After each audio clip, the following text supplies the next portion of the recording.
¿Qué es lo importante de que hoy examinemos con atención el cupo de endeudamiento que ha pedido la administración? No olvidemos que hay una situación excepcional que no es corriente en la historia de la ciudad, y es que en un mismo periodo un gobierno acuda 2 veces al Consejo para pedir un cupo de endeudamiento.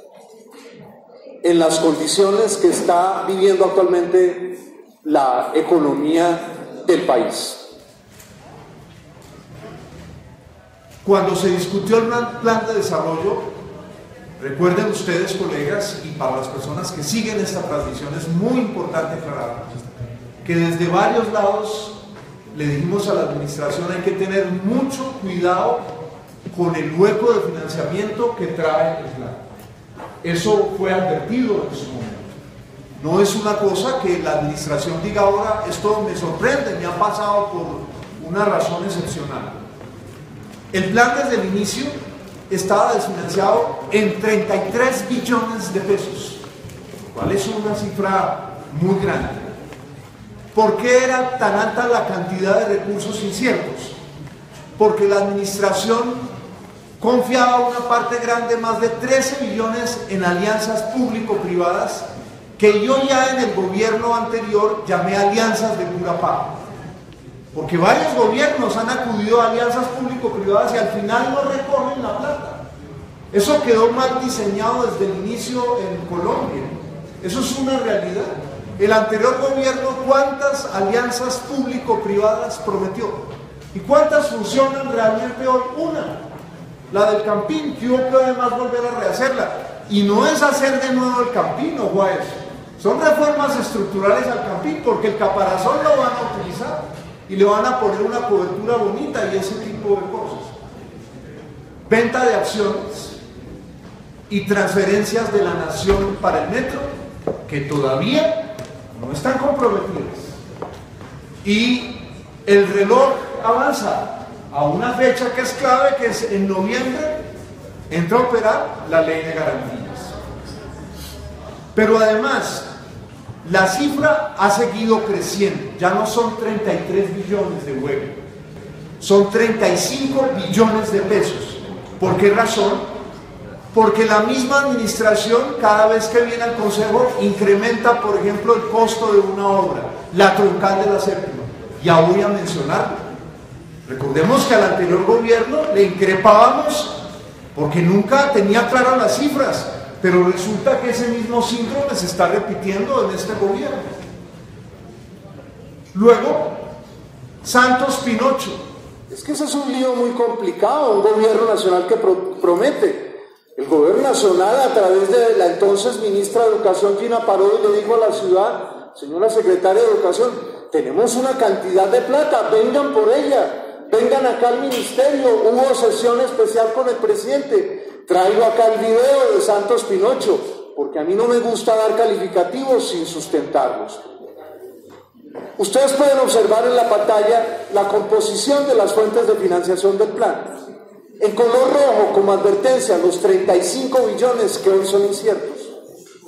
Estos recursos incluyen 13.03 billones de pesos por alianzas de pura paga, APPs, 13.8 billones transferencias de la nación para el metro y Transmilenio, 6.5 billones la venta de acciones, 1.3 billones por valorización que no funcionó aquí en el Consejo. En azul oscuro, al lado izquierdo, están los recursos propios que la administración considera certeros, 49.87 billones por contribución de los ciudadanos, transferencias del Sistema General de Participaciones, que como ya advierto no son tan seguras todas, entre otras. Y finalmente, en azul más claro, los 5.039 billones del cupo que ya se le aprobó al gobierno el año pasado. A casi 2 años de administración hay unos ingresos que no cristalizan: valorización, venta de la ETB y el asunto muy complicado del metro. Ustedes recordarán que he advertido, hace varios meses hice un debate, antes de que se pronunciara el ministro Cárdenas, doctor Uribe, diciendo a la administración, ojo, cuidado con esto. Yo se lo he comentado a usted lo sabe, se lo he dicho con total franqueza, le he dicho, es un lío para la administración, porque la administración ha firmado casi una carta de credibilidad con la ciudad diciéndole, sí le voy a jalar al metro, pero las platas grandes no dependen de la ciudad. Entonces, la administración ante esta incertidumbre nos dice, bueno, a endeudarnos, pero hoy voy a revisar con videos y grabaciones qué dijo la administración sobre endeudarse hace unos meses aquí en el Consejo. No olvidemos que se aprobó el año pasado. Ahí está la gráfica, clarísima. 5.39 billones de pesos, de los cuales el 42% eran para Transmilenio. Doctora Alexandra, de allí que es mi deber expulgar al máximo lo que ha dicho usted, lo que ha presentado Transmilenio, porque son platas grandes del anterior y de este cupo de endeudamiento para la empresa que usted gerencia. En rojo, con la mayor tajada, están los 2.1 billones de pesos asignados a Transmilenio. En segundo lugar, en color violeta, 1 billón para el IDU, 21% de ese anterior cupo de endeudamiento. Y en azul aguamarina, 800.000 millones para el metro. No son nuevos. Esos 800.000 millones, ¿desde cuándo vienen? Desde el gobierno de Samuel Moreno. Recuerden ustedes, el alcalde Petro aquí vino a decir, no, los quiero para un tranvía de la séptima, el que ahora saca pecho con el metro. Y fuimos algunos, recuerden ustedes, que dimos esa pelea aquí para decir, no, hay que mantenerlos para el metro pesado, porque hay un acuerdo serio con el Banco Mundial, no podemos quedar mal con el Banco Mundial. Asimismo, con menores asignaciones, 347.000 millones de pesos para educación, que están en naranja en la gráfica, 230.000 millones, 5% para la Secretaría del Medio Ambiente, en verde oscuro, señor secretario, 179.000 millones, señor secretario de Salud, 3% para el Fondo Financiero de Salud, 187.000 millones, el 4% para Secretaría de Seguridad, y para APPs, que realmente para que funcione la Consejería de APPs y otras cosas, 40.000 millones de pesos en negro, como están las APPs hoy. Esa es la realidad de las APPs. Porque quiero decirles una cosa, hoy, ante las instancias nacionales, Bogotá es campeona en APPs, pero de papel. Alianzas de pura paja, hoy para no aburrirlos, para que no digan, pero es que Juan Carlos Flores siempre dice lo mismo, que arte, hoy la llamaría APPs, alianzas de puro papel, esa es la realidad. De 13.3 billones de pesos para financiar el plan de desarrollo. Entonces, la mitad de los recursos del cupo que se aprobó aquí en el Consejo está destinado a obras de movilidad.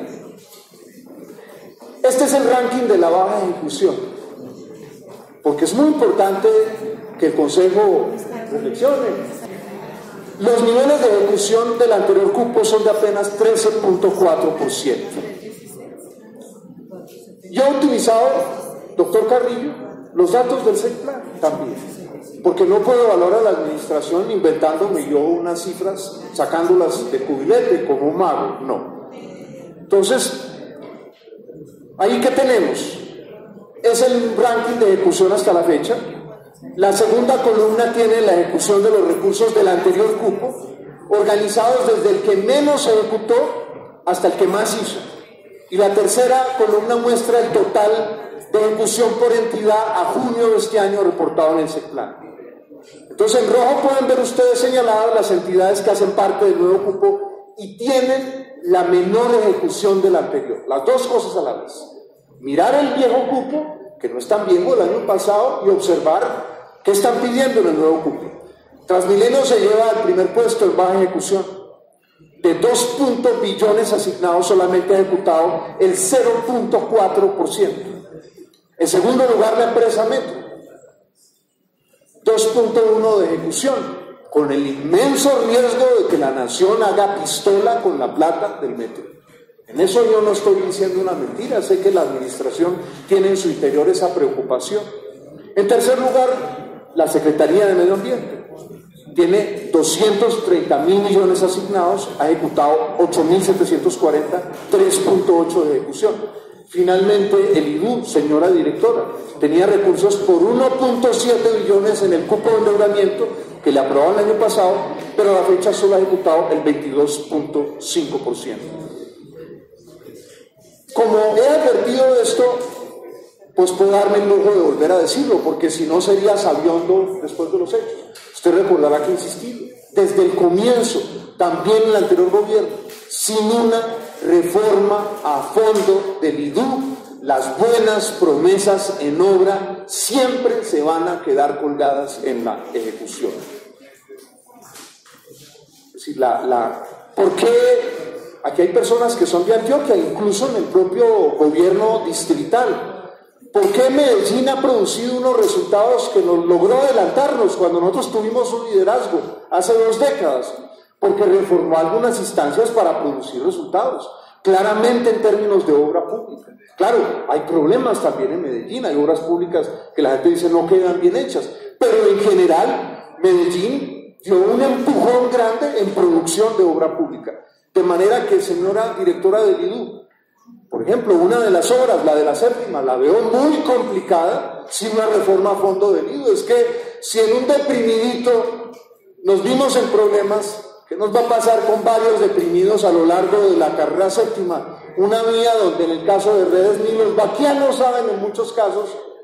Yo no he conversado con la gente del acueducto, a ver si los vaquianos en muchos casos saben por dónde van determinadas redes. Están entre las más viejas de la ciudad.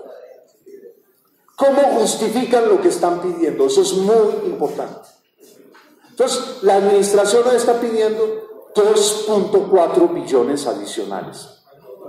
Dice, es que me dañaron la venta de la ETV. El Consejo no me dio la valorización. Y es que nos está yendo muy bien con los ingresos corrientes del distrito, entonces podemos endeudarnos. Bien, eso dice en la exposición de motivos. En esta gráfica que está allí en la pantalla, en las 2 pantallas, está la composición de ese cupo que todos los concejales conocen muy bien. Transmilenio, el campeón, con la plata fundamentalmente para la séptima. Lo que se pide para la extensión de Molinos a Usme es chiquitico, 300.000 millones de pesos. Es muy importante que todavía la administración, digamos, ¿cuántas veces ha variado la administración el costo de la troncal de Transmilenio? Eso es muy importante tenerlo claro aquí, porque en el cupo anterior la administración nunca dijo, es que me va a tocar volver al Consejo para más recursos para la troncal de la séptima. Es decir, a mí me preocupa que encuentro aquí lo mismo que le ha ocurrido a anteriores administraciones. Lo mismo que le ocurrió a Garzón con el famoso gran cobro de valorización, que traía una cantidad de cosas y no sabían después cuánto le iban a costar. De hecho, tenemos hoy, señor secretario de Seguridad, ni más faltaba, no es su responsabilidad, a usted le toca lidiar con ese chicharrón, que es el comando de la Policía Metropolitana, que se lo robaron durante el gobierno de Samuel Moreno, pero además se lo entregaron a unas empresas pues que no fueron capaces de gestionarlo. Pero la plata que nos está pidiendo hoy la administración es más del doble de lo que inicialmente costaba ese proyecto. Entonces, cuidado con esa, cuando no se tienen claro las bases de la construcción de algo. Hay unas platas, obviamente, para otras entidades sobre las cuales volveré, pero lo que diría es, Recreación y Deportes pide unos recursos importantes para unos parques, a lo largo y ancho de la ciudad, que eran recursos que aparentemente provenían de la venta de la ETV. La Secretaría de Educación pide 210.000 millones de pesos, y esto es por la pinochada de Santos, que había prometido a través del Fondo de Infraestructura Educativa Nacional 211.000 millones de pesos. Eso es muy importante. Un gobierno nacional irresponsable que sale a tomarse fotos y a producir titulares y luego le recorta a la ciudad los recursos. La Secretaría de Seguridad pide los 100.000 millones para esta obra de la Policía Metropolitana, una de esas herencias funestas de esos carteles de la contratación, y luego están otros recursos que ustedes pueden observar allí. Yo quisiera entonces que viéramos este video, que para mí es una alerta más sobre las que ya he lanzado de lo que puede ocurrir con la plata para el metro. Escuchemos, por favor, a este promesero que nos tocó 8 años de presidente de la República. Uno de los propósitos que tenemos en el gobierno es convertir a Colombia, como ustedes me han escuchado tantas veces, como el país más educado de América Latina en el año 2025. Y por eso, como se crean sinergias, dos hacen más que uno, con el alcalde tomamos decisiones que nos van a permitir avanzar en el cumplimiento de ese sueño. Hemos acordado un plan de trabajo en jornada única. Por ejemplo, en este año vamos a llegar a 81 colegios con jornada única, lo cual va a beneficiar a más de 143.000 estudiantes. 81 colegios en jornada única, beneficiando a más de 143.000 estudiantes. El Ministerio de Educación va a enviar, previo estudio, 500 docentes nuevos a estos colegios. Se van a revisar los comedores escolares, las cocinas, para invertir, y se van a invertir unas sumas muy importantes en infraestructura. Este año la alcaldía va a invertir más de 62.000 millones de pesos en la alimentación escolar de estos 81 colegios. Y se van a invertir 540.000 millones de pesos para construir 30 nuevos colegios en Bogotá, y vamos a mejorar otros 3. Como pueden observar ustedes, una mentira tras de otra mentira, una sarta de mentiras. Por eso, cuando planteé hace 4 meses el debate, yo oía sonriendo todo el tiempo al gerente del metro, el secretario de Movilidad, ese día les dije, podrían ahorrarse las sonrisas sobre el debate que estoy haciendo, con la trayectoria del señor Santos. Entonces, no quiero, pero si ocurre así, obviamente lo haré, volver a traer estas grabaciones, tanto las del Gobierno Nacional como la Administración, sobre el tema del metro. ¿Qué dijo en un comunicado de prensa la ministra Gina Parodi? También realizaremos un diagnóstico al estado actual de los 81 establecimientos educativos, tanto a los 73 donde ya se implementó la jornada única el año pasado, cosa que no era verdad, no había jornada única en 73 colegios al final de la anterior administración, prometía comedores, en fin. Son tantas las mentiras que me quiero ahorrar eso, pero son 200.000 millones de pesos que no le llegaron a la ciudad. Miremos entonces qué ha pasado con estos colegios. La administración se comprometió en el plan de desarrollo con 30 colegios. Ya vamos terminando el segundo año, hasta el momento no se ha entregado ninguno. Yo en esto, ¿por qué soy tan exigente? De un lado, porque creo en la jornada única, pero de otro lado, porque recordarán ustedes que al anterior gobierno le hice un seguimiento a milímetro, porque decía todo el tiempo que estaba inaugurando unos colegios que no eran de él, y todo el tiempo le decía al anterior gobierno, ¿dónde están los colegios nuevos, en lotes nuevos que usted ha prometido? Entonces, señora secretaria, usted recordará, yo dije, la misma evaluación voy a hacerle a esta administración. Entonces, en el plan de desarrollo, como se observa en la pantalla, la línea base de esta meta se reportó en 0. Sin embargo, varios de los colegios, para cumplir esta meta, fueron contratados en la administración anterior. Eso es muy importante, señora secretaria. Varios de los colegios que la administración está diciendo se están moviendo, vienen de procesos o de predios o de contratación, en algunos casos, de la administración anterior. Para tener información actualizada, esta mañana, muy de madrugada, varios de mis colaboradores, Felipe Useche, que está ya parado, historiador y geógrafo de los Andes, también Andrea Camelo, estuvieron visitando nuevamente para no traer aquí una información atrasada. El 22 de agosto, la secretaria de Educación señaló aquí en esta misma comisión el nombre de 6 de los 30 colegios que se encontrarían en ejecución. Los 6 colegios que ella presentó fueron La Felicidad en Fontibón, Cafán Puerta del Sol en Suba, Volcán de Pradera en Bosa, Colegio Ensueño en Ciudad Bolívar, Porvenir 2 en Bosa y el Madelena en Ciudad Bolívar. Sin embargo, al revisar el SECOP encontramos que 3 son contratos firmados por la administración anterior. La Felicidad, el Ensueño y Cafán Puerta del Sol, sobre el que se han hecho aquí ya varios debates en el Consejo. En la pantalla pueden ver ustedes 2 cuadros. El primero corresponde a los colegios contratados en la administración pasada con la respectiva fecha de firma de los contratos. Y el cuadro de abajo son los contratos firmados por el actual gobierno. Entonces, veamos el estado de cada uno de los colegios. Fontibón, 19 de noviembre el contrato firmado. Cafán, Puerta del Sol, 24 de junio del 2015. Ensueño, 28 de marzo del 2015. ¿Cuáles contratados en esta administración? Porvenir 2, que es además un predio que venía del primer gobierno del alcalde Peñalosa, firmado el 26 de julio del 2017, es decir, hace nada. Madeleine, y 17 de julio del 2017, el volcán Pradera, de Bosa, también de esta administración. Yo me quiero detener en esto porque es muy importante. La administración está pidiendo nuevos recursos. ¿Cuándo los va a gestionar? Es una cosa fundamental. Entonces, estas fotos son ¿de dónde? Son del colegio La Felicidad en Fontibón.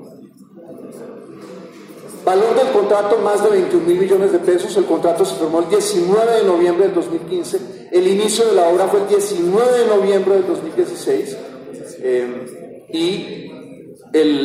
En julio la administración tenía el colegio prácticamente listo para su entrega. Colegio Cafán, Puerta del Sol. Ahí ustedes ven los datos, las fotos, perdón. La obra se empezó el 13 de octubre del año pasado. El contrato fue suspendido por las demandas de la ciudadanía que sabemos. La acción cautelar se levantó el pasado diciembre, las obras se reactivaron en febrero. La obra tiene en estos momentos un avance de un poco más del 50%. Ese es el avance. Colegio Ensueño, que el contrato viene de la administración anterior. La fecha de la visita nuestra, en agosto, la última, avance de la obra, en ese entonces era del 38%. Es un colegio que vale casi 30.000 millones de pesos, pero el contrato fue firmado el 26 de marzo del 2015, en el anterior gobierno. Este es el colegio Volcán de la Pradera. Este sí es de esta administración, pero el contrato se firmó el 21 de julio de este año, pero no se ha iniciado la obra. No se ha iniciado la obra. Eso es muy importante en términos de ejecución real. Y el colegio de Madeleine, el avance de la obra es 3%, que son cerramientos y excavación. Esa es la realidad hoy frente a ese colegio. Colegio Porvenir 2, ese lo visitamos también hoy. Esas visitas son de hoy. El anterior colegio, el de Madeleine, son visitas de hoy en horas de la mañana. Fueron Felipe Useche y Andrea Bocanegra de Camelo. Avance de la obra, 0 en estos momentos. No hay avance de la obra. El lote está vacío, lleno de vegetación y sin presencia administrativa. Entonces, comprenderá, señora secretaria, señor secretario de Hacienda encargado, que mi preocupación tiene sustento. La administración viene, necesitamos más recursos, pero ¿y a qué horas los van a ejecutar? ¿Sí? Va a generarse un trancón de ejecución muy grande. La plata no la ejecutan y ahora viene el mismo problema. Bien. Hay un tema en el que la administración no puede decirnos ahora que es que no lo pudo hacer, no lo puede hacer por la ETB. Porque en la discusión del plan algunos le dijimos, no meta inversión social en recursos inciertos. Y ya voy a traer mi video porque no me gusta inventarme cosas que no dije, lo que dije en la discusión del plan de desarrollo. Integración solicita 100.000 millones de pesos para construcción de 10 de los 13 jardines y además para otras obras. Y entonces dice, es que la plata de la ETB pues no es realidad. Pero yo quisiera que ustedes miraran qué le planteé yo a la administración en la discusión del plan de desarrollo cuando le rogaba, hombre, meta esas inversiones en recursos ciertos, por favor. Jardines infantiles, ustedes saben, y en eso me acompañó Lucía Bastidas y otros colegas, es una de mis preocupaciones personales, porque es un lado donde se refleja más brutalmente la inequidad de nuestra sociedad. Si un niño no va al jardín, ya pierde unas posibilidades. En motricidad fina, ya eso no se vuelve a dar, usted lo sabe también, mi querida Nelly Patricia. Cuando uno mira el tema realmente cuántos jardines vamos a construir. Y es una cifra muy pequeña la que finalmente se va a construir. Se proyectan 13 nuevas unidades operativas, de las cuales solo 8 se construirán, ojo, condicionando lo anterior, ojo a esto, a que se cuente con los recursos de capital de la venta de la ETB. Y aquí está, presidente, esta nota de pie de página en el cuadro de la administración. Quiero advertir sobre eso. Digamos, yo creo que eso contradice la ley de primera infancia. Entonces, la administración no se puede llamar a sorpresa hoy de que no tiene la plata para construir los jardines. Porque además es una meta muy pequeña. Ustedes recordarán que en el otro salón hice un debate sobre este tema de los jardines. Y señalé que excepto uno que venía de la administración anterior, en los otros los avances son 0. Que ese mismo día estaban firmando apenas unos estudios en que yo hice el debate en las horas de la noche. Ese día se cambió la información en el SECPLAN y en el SECOP sobre esos elementos. Entonces, la administración no puede venir a decirle ahora a la ciudadanía, es que al no poder vender yo la ETB, es que no puedo hacer jardines infantiles. No, ella decidió que ponía en un plano incierto la construcción incluso de esos pocos jardines. Y eso, yo no voy a dejar que eso se olvide, no voy a dejar que eso se olvide, porque cuando uno hace advertencias de manera leal, esta información yo no me la guardo nunca, se la planteo lealmente a los gobiernos. Por supuesto, hay cosas que no dependen de esta administración, ya mencionado, el saqueo de los morenos nos sigue pasando la cuenta. Recordemos que el 19 de noviembre va a ser 7 años, se adjudicó la obra del Comando de Policía Metropolitana por 25.853 millones de pesos a la firma Castel Camel Limitada. Fue firmado en ese momento por un tal Mauricio Solano, quien era gerente de ese tenebroso fondo de vigilancia y seguridad. El predio valía esos 25.000 millones de pesos, pero el precio de la obra era de 47.794 millones de pesos, de los cuales, ojo a esto, le desembolsaron al contratista 37.500 millones. 37.500 millones le desembolsaron a ese contratista. Le hicieron 4 prórrogas a ese contratista. La obra debía entregarse en el 2012, hace 5 años. El último plazo para entregarla era el 16 de marzo del año pasado. El alcalde Peñalosa suspendió el proyecto, contrató a la Sociedad Colombiana de Ingenieros, pero están pidiendo 100.000 millones de pesos. Es decir, me hace lo que nos va a costar eso. 3 veces más de lo que estaba inicialmente presupuestado, señor secretario de Seguridad, sin incluir, por supuesto, el costo de ese predio. Entonces se contrató a la Sociedad Colombiana de Ingenieros, allí está el estudio de la Sociedad Colombiana de Ingenieros, ustedes lo pueden observar allí. El informe de la sociedad encuentra muchos problemas concretos de baja calidad. Ojo que esto fue resultado de la corrupción, indebidos apoyos de muros divisorios, agrietamientos prematuros, un desastre, como si esto fuera. El informe tiene 2.600 páginas, el informe de la Sociedad Colombiana de Ingenieros, 2.600 páginas. Y lo que proceden a realizar es 2 estudios más, sísmica local y otro diseño de reforzamiento. El pasado 9 de junio le realizaron imputación de cargos a ese director del Fondo de Vigilancia, el señor Mauricio Solano. Yo no sé si la administración es parte qué bueno que sea parte en ese proceso. Muy bien, como víctimas, claro, la ciudad es víctima ahí de la corrupción y la vamos a pagar mucho tiempo. Pero nos cuesta un platal eso. 100.000 millones de pesos el concluir esa obra. Es decir, es una locura el costo que Esto es muy importante, porque esto seguimos viéndolo día a día en el país. Esto es Odebrecht, esto es la compra de los magistrados de la Corte Suprema de Justicia, esto es Reficar, que la han tapado ahora con el escándalo de Odebrecht. Es decir, el costo monstruoso que la corrupción tiene en el país, el saqueo de los recursos públicos, después lo tenemos que pagar todo, eso no se nos olvide nunca. Cada peso que es robado, después hay que reponerlo por alguna vía y lo pagamos nosotros nuevamente como contribuyentes. Bien, viene ahora el tema de Transmilenio, respetado presidente, porque pues más de la mitad de los recursos solicitados van para una obra que hasta el momento no tiene el futuro asegurado. En el 2016, no lo olvidemos, 1.2 billones de pesos para la séptima y ahora 1.4 billones adicionales. La pregunta es, ¿por qué no logran establecer con claridad el costo de esa obra? El año pasado, el IDU nos dijo acá que estimaba un valor de 1.2 billones para la construcción de esa troncal, señora directora del IDU. Eso nos dijo aquí la señora directora del IDU. Ojo a eso. Y soy exigente con esto porque, insisto, yo fui concejal en el periodo pasado y no le pasaba a la anterior administración, señora directora del IDU, ninguna cosa de estas, comprender. Yo espero que los señores funcionarios saben que yo soy respetuosísimo en el plano personal, respetuosísimo. Sé lo difícil que es estar en esa condición. De manera que comprendan que mis reflexiones van encaminadas a unos recursos públicos que están en manos de ustedes. Si ustedes no manejaran estos recursos públicos, yo no tendría nada que decir de ustedes. Entonces es un primer dato. Y las respuestas del Instituto de Desarrollo Urbano sobre por qué se ha incrementado de manera tan dramática esta obra no son claras.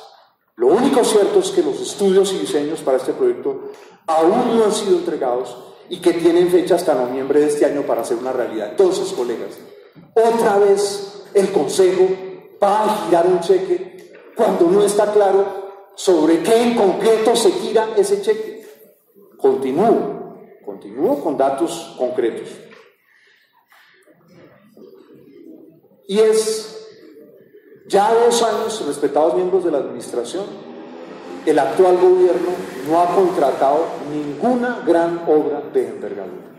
Ninguna gran obra de envergadura. Eso es una campanada de alerta muy grande, porque la administración se ha presentado como una administración que tenía mucho mayor capacidad que la administración anterior para gestionar.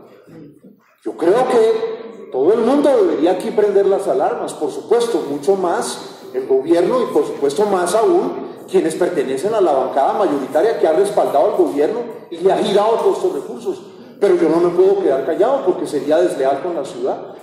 La gente después me diría, pero usted previéndolo, ¿por qué no lo advirtió a tiempo? Según la respuesta enviada por Transmilenio, el año pasado el IDU contrató consultorías para el estudio de las troncales Séptima, Villavicencio desde la Boyacá hasta la autopista sur y la extensión de las troncales de las Américas, de Puente Aranda hasta la NQS y la Caracas desde Molinos hasta Yomás. Ojo a esto. Sin embargo, al revisar el estado de avance de estas obras, el contrato IDU 11-10-2016, que se ocupaba de los estudios de factibilidad de la extensión de la troncal de Américas y de la conexión de troncales Américas, calle 26 y NQS, fue suspendido el 14 de agosto por un mes. ¿Por qué razón lo suspendieron? Esto dada la inclusión de nuevas rutas en el sentido oriente-norte de la troncal calle 26 con troncal NQS, lo cual ha generado nuevas definiciones de las intersecciones planeadas. Esta obra tiene fecha de terminación en octubre de este año. Entonces, la administración continúa experimentando. Y yo vuelvo a subrayar, estamos trabajando sobre una información muy precaria, no sobre información segura, para un segundo cupo de endeudamiento. Y esto me parece todavía más importante. No soy yo el que digo que la 68 y la Boyacá moverían más pasajeros. Ojo a eso. El mapa que viene en la pantalla fue hecho por la sugerencia técnica de Transmilenio, no bajo Petro, y como diría el alcalde Peñalosa, con un funcionario afeitándose. No. En marzo de este año, del 2017, muestra el volumen de la demanda de pasajeros que han estimado hasta el 2030. Ojo a esto, colegas. Hay muy pocos ya aquí, pero están sus asesores quienes pueden tomar nota.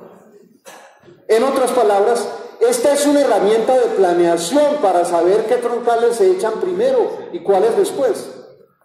Miremos la carrera séptima de acuerdo a este estudio en condiciones máximas. Movería 21.237 pasajeros diarios en el 2030, no ahora, en el 2030. Mientras tanto, la hipotética troncal de la avenida 68, señores de la Contraloría, tendría una demanda de 37.779 pasajeros.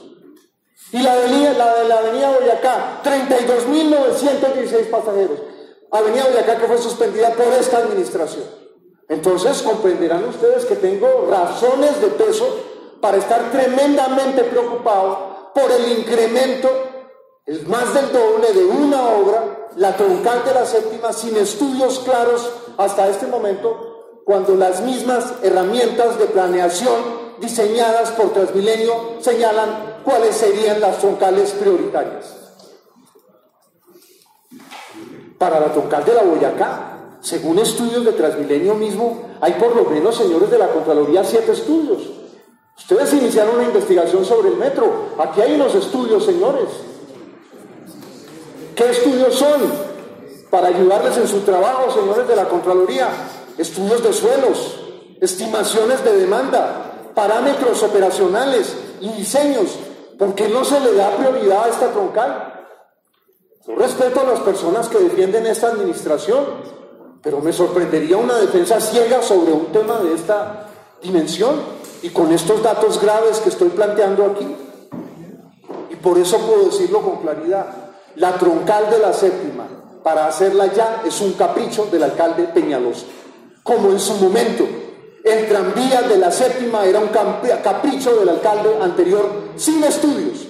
Recuerden ustedes que después dijeron que iban a contratar unos estudios con la Corporación Andina de Fomento. Entonces, en febrero de este año, y por eso es que se han ido incrementando los costos, colegas. El alcalde Peñalosa dice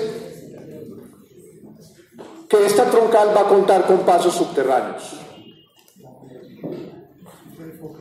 Y el contrato con Ingetec, ¿cuándo fue firmado? El 25 de enero.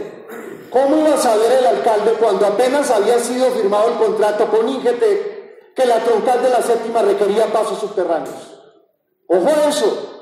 Entonces el alcalde, con sus caprichos, direcciona los estudios. Señores de los organismos de control, ustedes lo pueden corroborar. Declaraciones públicas del alcalde contra cuando fueron contratados los estudios. Ojo a eso, esto es un capricho que nos puede salir carísimo. Miremos lo que dice el alcalde, abro comillas: el diseño de la troncal de Transmilenio en la carrera séptima es una vía que va a tener 0 intersecciones, casi como un metro, nuevamente una locura. Unos buses no pueden ser 1 metro, por Dios, Bogotá ya lo entendió, por eso está a una batida más de revocatoria del alcalde, no apoyando yo la revocatoria. Durante la presentación del último cupo de endeudamiento, la directora del IDU le mostró al Consejo un trazado de la troncal de la séptima que incluyó detalles del diseño. Sin embargo, la doctora Mantilla no ha podido contestar unas preguntas que comprometen aspectos técnicos del proyecto. ¿Cuáles? Señora directora, en primer lugar, usted nos mostró una comparación entre las características de la troncal que se definieron en el plan de desarrollo y las contrastó con las que el IDU e Ingetec están adelantando. Los cambios que nos presentó la doctora Mantilla incluyen 4 puentes nuevos y los pasos a desnivel de las 72, 85 y 94. Estas obras adicionales representan, pero esto es un cálculo a ojo, señora directora, ella dice que serían 357.000 millones de pesos, pero por Dios, sin los estudios terminados, señora directora, ¿cómo lo vamos a saber? Eso ya lo hemos vivido, yo lo viví con el gobierno pasado, cuando trabajaba aquí también de concejal. El IDU nos dice además que la obra duraría 36 meses.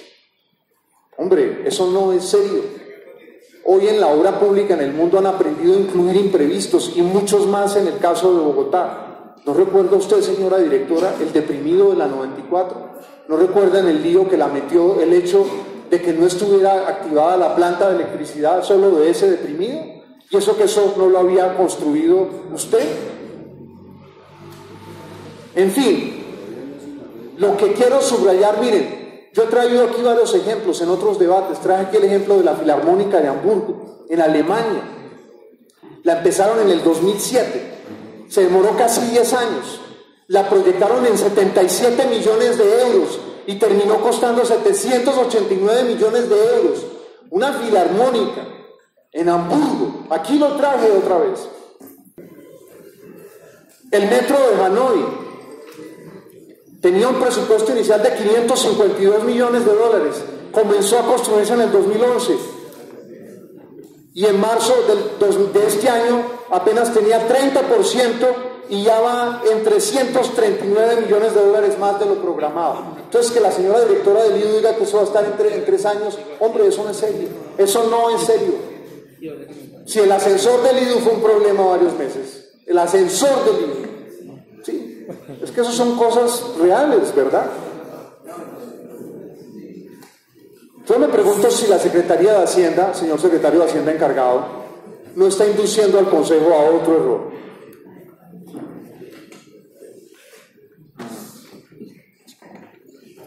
Y es que cuando se aprobaron aquí las vigencias futuras en abril del año pasado, la administración presentó como sustentos del plan del metro elevado los documentos del metro subterráneo. No habían estudios sólidos técnicos. Yo digo hoy lo mismo para la troncal de la séptima y la inmensa inversión que la administración plantea allí, señor secretario de Gobierno.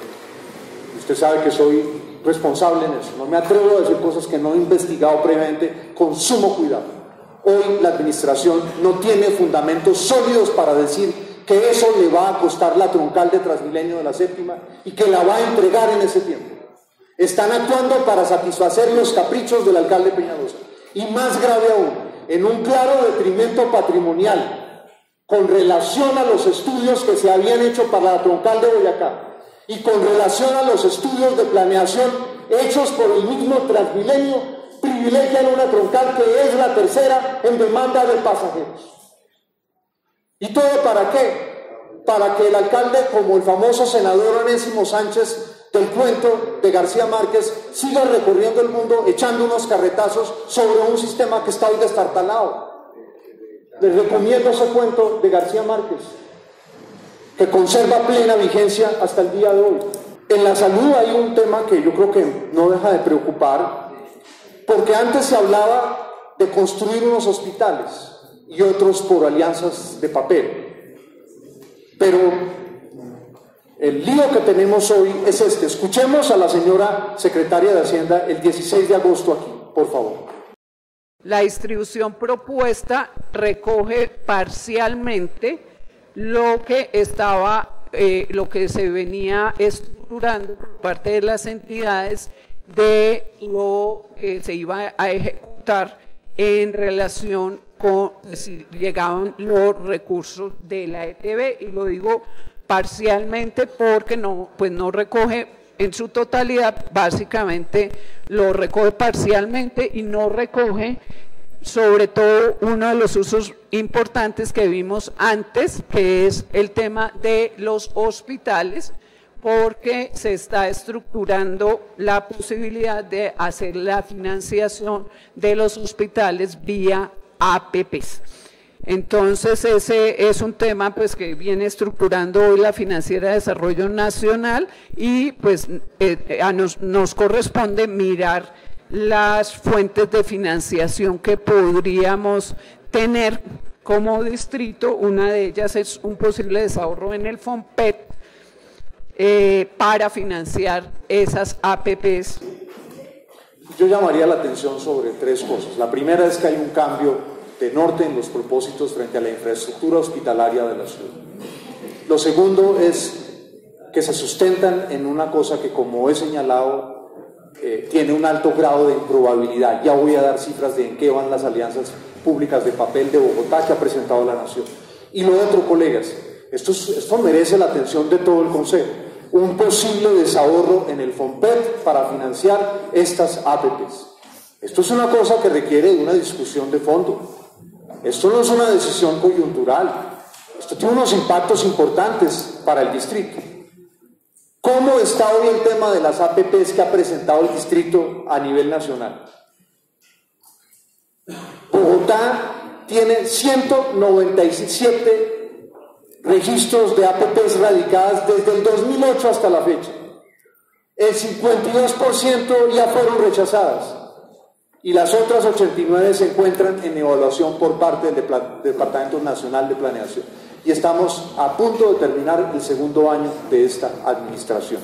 Y puedo decirlo, por conocimiento de causa, porque he estudiado a fondo ese tema, he conversado con el sector privado, abogados líderes en el tema, personas de la Administración Nacional. En ese tema no se van a dar grandes avances.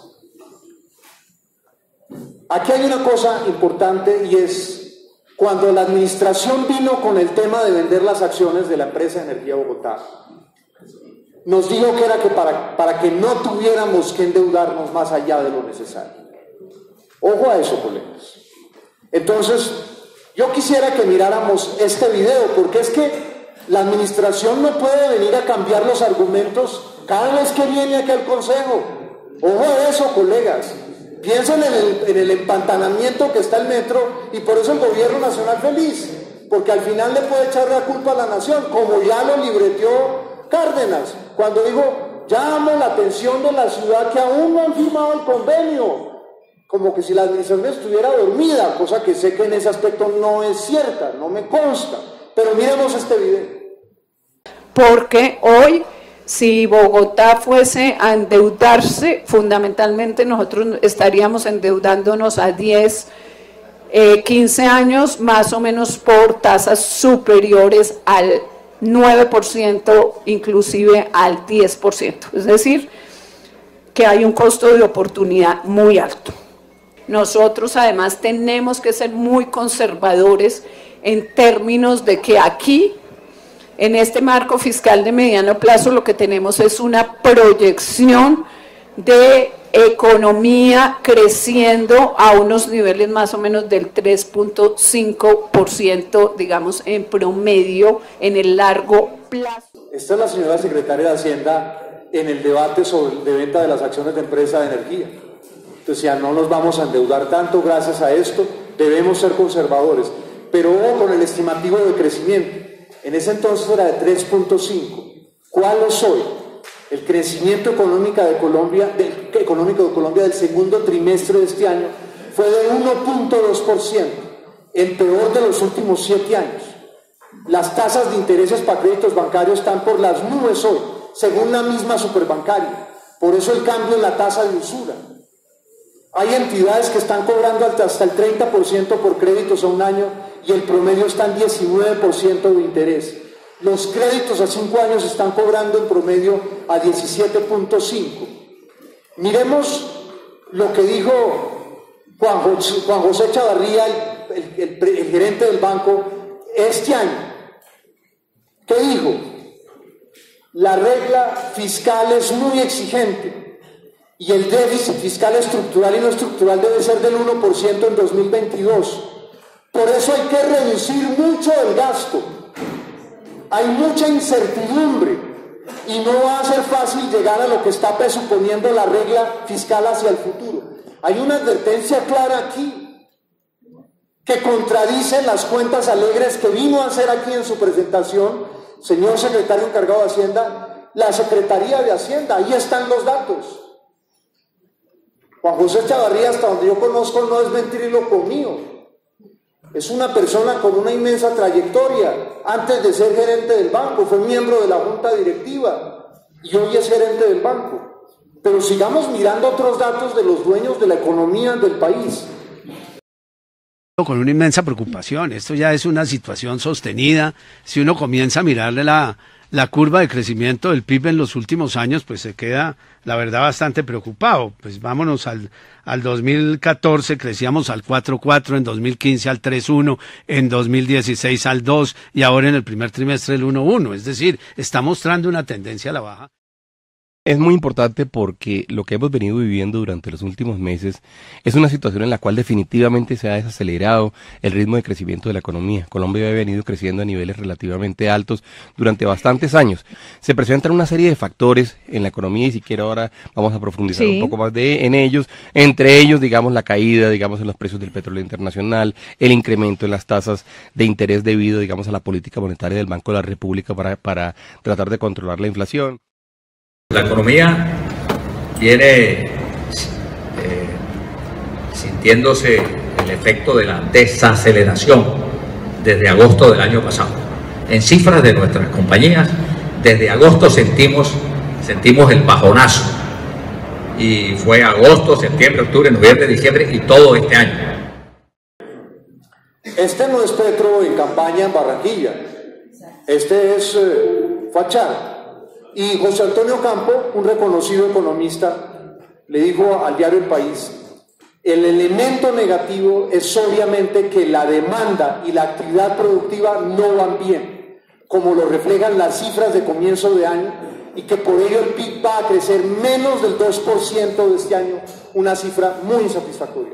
Comprenderán, colegas, si aquí estamos dispuestos a hacerle un análisis serio al cupo de endeudamiento, si no va a ser un paseo triunfal de la administración a través del Consejo, que los datos económicos no son los que ha presentado la secretaria de Hacienda. Porque comprenden ustedes, si cae la demanda, significa que hay menos ingresos en los bolsillos de los consumidores, a su vez contribuyentes. De manera que plantear que los ingresos van a... Se voló ahí una hoja, gracias, señor secretario de Seguridad. Que los ingresos van a volar como voló esta hoja a lo alto, no, van a caer por razones de la ley de la gravedad. Llamo la atención esto porque ya la secretaria de Hacienda una vez como asesor le falló al Consejo en el caso de las vigencias futuras. Pero aquí es más grave todavía, porque fíjense ustedes lo que he señalado, una precaria ejecución, un trancón de ejecución, obras que están priorizadas no porque los priorice la parte técnica del departamento técnico, como en el caso de Transmilenio, sino por un capricho del alcalde similar a los que tenía el alcalde anterior, que yo combatí. De la misma manera que combatí los caprichos de Petro, voy a combatir los caprichos de Peñalosa, porque ambos son igual de dañinos para la ciudad. Y finalmente, quienes pagamos los platos rotos somos los ciudadanos, porque después ellos se van a darse la gran vida, ser candidatos, manejar sus organizaciones globales, pero somos nosotros aquí quienes nos quedamos trabajando y contribuyendo. Eso es importante dejarlo claro. Porque los flujos de las obras serían distintos a lo proyectado. ¿Cuáles son las reformas que se han creado para que las entidades como el IDU sean mejoras ejecutoras? ¿Cuáles son? Ya he demostrado en una entidad como la Secretaría de Educación, donde se evidencia un esfuerzo, las limitaciones para ejecutar. Mostré aquí las fotos de los lotes donde la administración contrató sus colegios y hasta el día de hoy no se ha puesto un ladrillo. Lo mostré aquí. Entonces no nos pueden decir que por arte de Birli y Birloque se va a desentrabar la ejecución. Que el flujo de caja es bastante alto, pero ahora, recuerden ustedes las advertencias. FENALCO, Bruce McMaster, director del presidente de la ANDI, se me escapa el cargo que tiene el presidente de la ANDI. Charri, ¿cierto? Cacao de la Costa, conspicuo dirigente de Cambio Radical, respaldo político del alcalde Peñalosa. José Antonio Campo, exdirector de la CEPAL, exministro de Hacienda, exdirector nacional de Planeación. Siendo así las cosas, respetados colegas, funcionarios, yo advertiría, está ese hueco fiscal inmenso de 35 billones de pesos. Querer financiarlo en este tiempo, con la recesión que está viviendo el país, con la baja ejecución de la administración, es un riesgo inmenso para la ciudad. ¿Qué han hecho con la plata que han recibido? ¿Dónde están las grandes obras desplegándose? ¿Dónde está ese Maserati, ese Ferrari de la ejecución? Es el mismo Renault 4 destartalado que hemos visto en los últimos gobiernos. No vemos un cambio radical en términos de la gran ejecución. Por supuesto, el gobierno nacional, el Pinocho de Santos, nos hace un daño, no nos dio 211.000 millones de pesos para la educación. El robo de Samuel Moreno nos hace un daño, tenemos que salir a buscar 100.000 millones de pesos para terminar un edificio. Pero hay un problema fundamental en Transmilenio, y deseo advertirlo. Una obra que en 2 años ha duplicado su costo, que no tiene estudios definitivos, que no está respaldado por la planeación estratégica de dónde es que está el mayor flujo en troncales. De manera, colegas, respetados miembros de la administración y a los ciudadanos que amablemente me siguen hoy por las redes sociales, yo quisiera decir que este cupo de endeudamiento, como lo he demostrado aquí, exige del Consejo una inmensa responsabilidad. Yo creo que sería una sorpresa y le haría un gran daño a la ciudad si este cupo de endeudamiento tiene un paseo triunfal por el Consejo sin tener en cuenta estas evidencias. Esto no son opiniones mías, respetados miembros de los organismos de control. Yo traje aquí evidencias documentales, completamente sustentadas, que ustedes pueden hallar en los respectivos despachos y en los sistemas en línea, online, ¿cierto?, que tiene la administración. El SECPLAN, el SECPOP y todos esos sistemas, y además con visitas al campo para ver en concreto la ejecución en qué está hoy. Gracias, respetado presidente, respetados colegas, respetados miembros de la administración.